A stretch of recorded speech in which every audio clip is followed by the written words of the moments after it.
అని అంటే ఖచ్చితంగా దాన్ని మేము అంగీకరిస్తాం.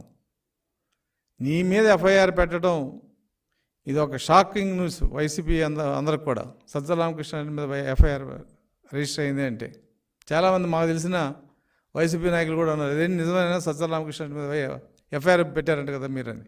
పెట్టామని చెప్పాం.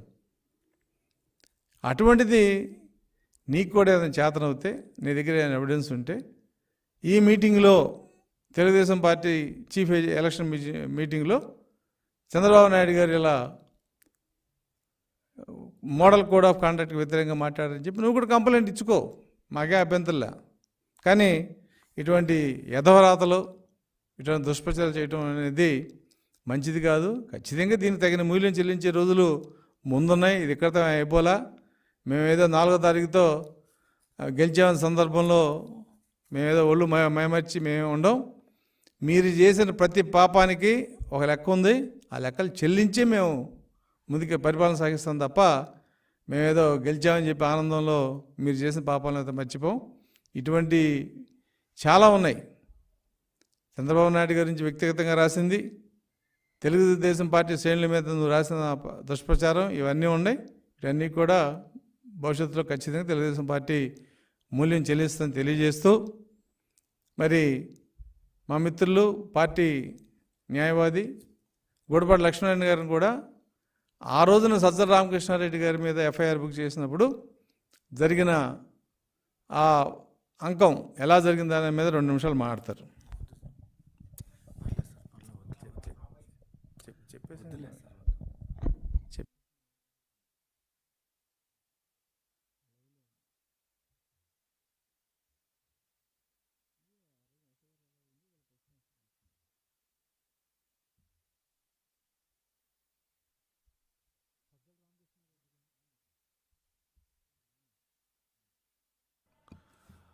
సజ్జల రామకృష్ణారెడ్డి గారి మీద తాడేపల్లి పోలీస్ స్టేషన్లో క్రిమినల్ కేసు రిపోర్ట్ ఇవ్వటమైంది. ఆ రిపోర్ట్ బేస్ చేసుకుని Tadepalli PS station house officer గారు 153A 505 క్లాస్ 2 125 RP యాక్ట్ కింద కేసు బుక్ చేశారు. ఆ తర్వాత ఎఫ్ఐఆర్ ఇష్యూ చేసి ఇన్వెస్టిగేషన్ బిగిన్ చేశారు. నిన్న కూడా విట్నెస్ల కోసం వాళ్ళు ఫోన్ చేసి మమ్మల్ని మొత్తం మా 161 స్టేట్మెంట్ కూడా రికార్డ్ చేశారు.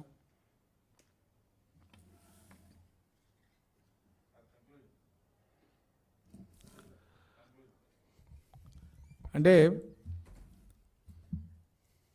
ఒక పార్టీ సమావేశంలో మోడల్ కోడ్ ఆఫ్ కాండక్ట్ అనేది అప్లై అవుతుంది. ఎందుకంటే పార్టీలు పెట్టిన ఏ మీటింగ్లో అయినా లేదా పార్టీలు మాట్లాడిన ప్రతి మాట కూడా model code of conduct apply అవుతుంది. దానికి